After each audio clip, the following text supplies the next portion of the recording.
So this is my presentation on my professional placement for my university module. I did 3 weeks in-house and a fourth week as freelance, and basically I did that because I wanted to experience as many aspects of my degree as I could, any jobs that journalism would be handy in. But yeah, I just went in there with an open mind because I don't know what I want to do after university, and I thought this might be able to give me a good idea. So my first week I was at the Cooperative Bank in the PR department in Manchester, and that's the building there. I was on the 10th floor of that building, in a team of about 5-6 people within an office of about 200. It was a lot larger than what I'm used to working in, but I had a fantastic week. So yes, I worked as part of the press office, and they deal with basically everything from conducting surveys that you might see in newspapers, where it says research by the Cooperative Bank shows such and such, to releasing new products, ISAs, mortgages. I mean, when I was there, because it was the end of the financial year and it was the last chance for people to cash in their ISAs, a lot of the work that I did was ISA based, and like it says, a lot of the press releases go straight to the money pages, because obviously it's a financial company. Over the course of the week I did a lot of research into car insurance, pet insurance, personal banking, but the main piece of research I did was into debt-related depression, which was very interesting. I mean, the statistics were all given to us, the survey had been done, but I had to localise all the information. So it was a national piece, and then I found more information out region by region and sent that off to local newspapers, who then put it in their publication from a more regional point of view. The next slide is a press release that I put together, and I think it was featured in the Mirror's money pages. Yes, so basically it's just a this is just the press release that I did and sent off to various journalists, and the Mirror picked it up.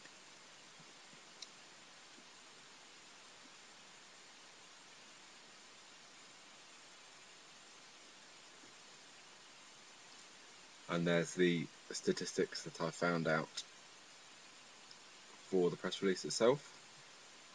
Conducted a survey.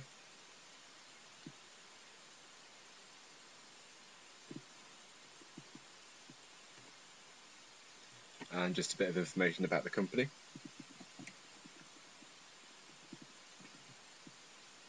And that is the piece that was in the money pages of the Mirror. I think it was the Sunday Mirror that it was in.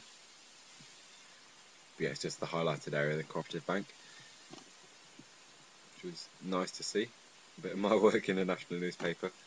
I found that the week that I was there, it really gave me an idea of what I wanted to do in the future. I've always liked writing, and I've never really experienced PR before, and it seemed to suit me down to the ground, and I really had a great time. I think they were really helpful there, because they didn't give me menial tasks to do. They really threw it at me, and I think I reacted better to that than I would have done if they'd have broken me in gently, so to speak. The second week of my work experience, I went to the Ashbourne News Telegraph, which is my local paper. I live about 6-7 miles from Ashbourne, so it's quite nice to go back home, and obviously having a bit of knowledge of the area helped me, particularly in finding news stories, because I had a lot of people that I could talk to and see if there was anything going on. I mean, there's just a cover from a previous edition there. Yeah, I wanted to really have a real journalistic experience and work into strict deadlines and find my own stories, and it was nice really being in a place like Ashbourne where everyone knows everyone. As soon as something goes off, rather than it being under wraps for ages, people come straight into the newspaper and give it to you. And I met quite a lot of interesting people actually, and they were really helpful and really happy to talk to the newspaper, which was good, and it was a very pleasant place to work.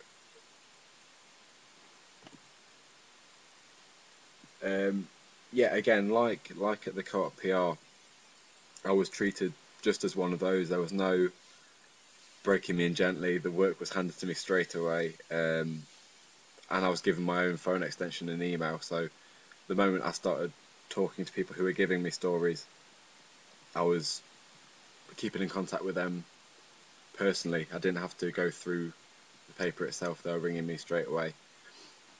And just to them, I was just another journalist. I wasn't the work experience boy, and it was very handy.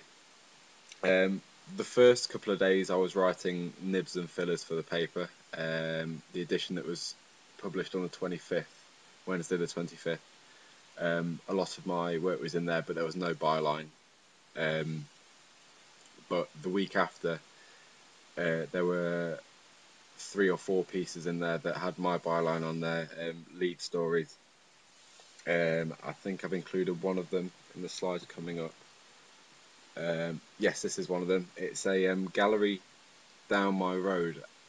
I was driving past, and there was a sign outside saying it was closing, and it was quite sad that it's closing because we knew the people that run it, and it had done really well, and it was a bit confusing as to why it was closing. So I popped in just on the off chance, and thought to myself, this might make a good story. So I took it in to the paper and suggested it, and they agreed and ran with it.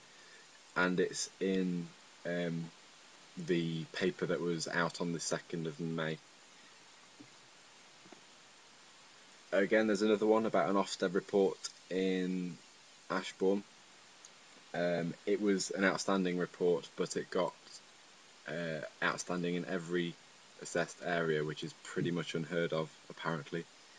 And I got an email from the council saying if the Ofsted reports had been released. I found this and had a look through it, and it was brilliant. So I rang the school, went down there a couple of days later because I had to book a photographer for it as well. So I rang Staffordshire Newspapers, who run the Ashbourne Telegraph, and spoke to their photographer and came down with him. And yeah, did quite a nice piece on that, and that's in the 2nd of May edition as well. There's a small filler that I did on the first couple of days that I was there that was in the 25th of April edition, just about a car crash near Ashbourne. But again, my week there was really valuable. I felt that having so much to write in a small amount of time was very beneficial to me, and it's thrown a bit of a spanner into the works really, because I was so set on PR after my week there, and then going to newspapers was just as enjoyable, and I had a great time there as well. And as it says there, it's quite rewarding seeing your name on a piece of work that people you know are reading. And then my third week was at a company called Arup, which is an engineering consultant, and I was doing marketing there. This week was very different to the other two. It wasn't as full on, and I don't think I enjoyed it quite as much because of that. But yeah, Arup's a huge company across many countries, and they've designed things like the Sydney Opera House and the Gherkin Building, and it's very impressive. But my week really consisted of creating brochures and project sheets that they give to potential clients just to show off the work that they've done before. There's a couple of examples there. And they're working on the new high-speed 2 rail network in the coming months. I mean, like I said, had a good time there, but really wasn't for me, I don't think. It was rewarding in the sense that it gave me another potential job to look at, but I can quite safely dismiss it and say I don't want to do that. But yeah, the people there were nice, and I had a very good week. And the fourth week, I had arranged about 5 different work experience placements. There was one at Seal PR in Birmingham, and one was marketing at Craft. But the weeks that they could have me clashed with the weeks that I was already booked in for work experience, so I couldn't really do anything about it. So I just did my 4th week as freelance, writing for the newspaper again, and also doing a few sports articles for an online football blog, and the websites are there. But yeah, overall I've had a fantastic 4 weeks of work experience. I found each week's been completely different and really enjoyable for that. I feel that my work's going to benefit from that, because I've had to write in different styles for each place that I've been to, and it's given me a sense of how to find in-house style and how to stick to it, and yeah, it's just been really rewarding. It's also made me look forward to going into the real world a bit more, because I've got a much clearer idea of what I want to go into, and yeah, I've just had a fantastic time for the whole 4 weeks. Okay.